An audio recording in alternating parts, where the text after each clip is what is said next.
아침 말씀. 오늘 본문 말씀은 사도행전 18장 9절에서 17절입니다.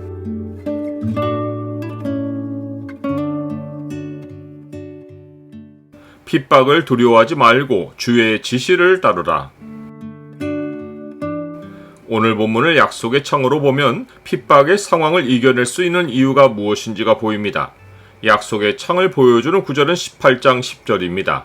내가 너와 함께 있음에 어떤 사람도 너를 대적하여 해롭게 할 자가 없을 것이니 이는 이 성 중에 내 백성이 많음이라 하시더라. 바울은 자기를 대적하는 유대인들을 향해 옷을 털며 이후에는 이방인에게로 가겠다고 말했는데 이것은 그가 지역을 옮긴 것이 아니라 복음의 대상을 옮긴 것입니다. 그는 이 말을 하고는 하나님을 경외하는 디도 유스도라 하는 사람의 집으로 숙소를 옮겼습니다. 이 사람은 바울이 강론하는 말을 듣고 회심한 사람으로서 공교롭게도 그의 집은 회당 옆에 있었습니다.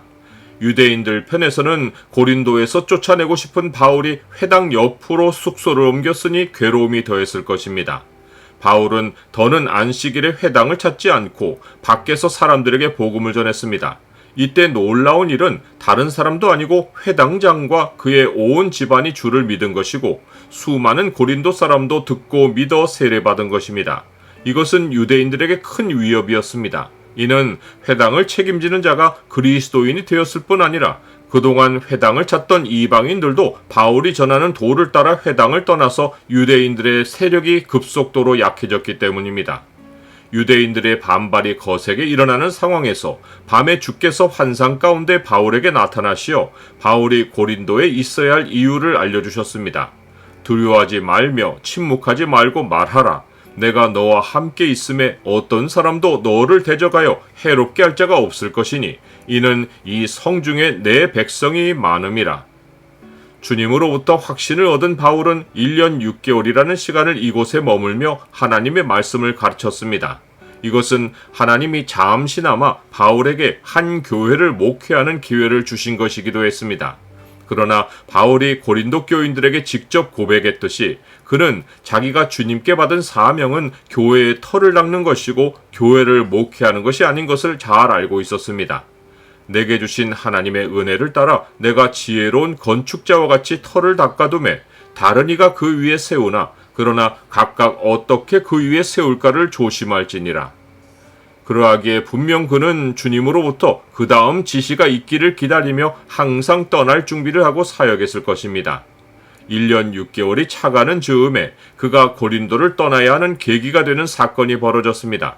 그것은 갈리오가 아가야 지방의 총독이 되었을 때 유대인들이 일제히 일어나 바울을 대적하여 법정으로 데리고 가서 이 사람이 율법을 어기면서 하나님을 경외하라고 사람들을 권한다고 고발한 것입니다. 바울이 법정에서 자신을 변호하려고 입을 열려 할 때 갈리오가 먼저 입을 열어 유대인들에게 말하고 그들을 법정에서 쫓아냈습니다. 너희 유대인들아, 만일 이것이 무슨 부정한 일이나 불량한 행동이었으면 내가 너희 말을 들어주는 것이 옳거니와 만일 문제가 언어와 명칭과 너희 법에 관한 것이면 너희가 스스로 처리하라. 나는 이러한 일에 재판장 되기를 원하지 아니하노라. 평소에 유대인들은 로마인들을 혐오하고 자기들은 택한 백성이라는 자부심을 품었습니다. 그런데 그들이 사회에서 벌어진 문제도 아니고 율법 문제를 하나님께 가져가지 않고 세상 법정에 가져가서 판결받으려 했으니 이것은 부끄러운 일이고 만민의 심판자이신 하나님을 로마의 재판장보다 못하게 여긴 태도였습니다. 갈리오가 그들을 법정에서 쫓아낸 것은 세상 앞에서 하나님 백성의 위상이 땅에 떨어진 명백한 표시였고 하나님의 영광이 경멸받은 것입니다. 나는 세상 앞에서 신앙 문제를 판결받는 일이 얼마나 부끄러운 일인 줄을 압니까? 그런데 하나님은 유대인들의 부끄러운 일을 통해 교회에 큰 유익을 가져다 주셨습니다. 그것은 고린도 내에서 그리스도인들의 신앙생활이 법적으로 보호받게 된 것입니다. 그 증거가 유대인들이 바울을 건드리지 못하고 대신 회당장 소스데네를 잡아 법정 앞에서 때렸는데 갈리오가 이 일을 상관하지 않은 것입니다. 이것은 고린도 내에서 복음을 전하는 것을 로마가 합법적으로 인정한 것이고 유대인들의 종교 문제는 너희들끼리 해결하라는 암시였습니다. 유대인들이 바울 대신에 회당장을 때린 것은 아마도 회당장 소수대네가 이전 회당장과 마찬가지로 이 일이 벌어지기 전 이미 복음을 듣고 회심했는데 그러면서도 여전히 자기들을 대변하는 회당장으로 남아 있었기 때문입니다. 예수님은 스스로 분쟁하는 자마다 서지 못하리라고 하셨기에 성령이 하나 되게 하시는 일이 아니고는 사람들은 스스로 분쟁하여 황폐해집니다. 이것이 유대인들이 복음을 반대하면서도 내분으로 인해 황폐한 역사를 걷게 된 이유입니다. 예수께서 그들의 생각을 아시고 이르시되 스스로 분쟁하는 나라마다 황폐하여질 것이요 스스로 분쟁하는 동네나 집마다 서지 못하리라.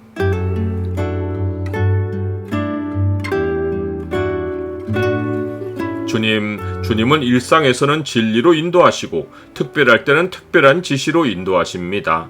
주를 의지하고 주와 함께하는 삶이 가장 안전하고 평안합니다. 세상의 반대를 두려워하지 않고 오직 주의 지시에 귀를 기울이고 살게 하옵소서. 예수 그리스도 이름으로 기도드립니다. 아멘.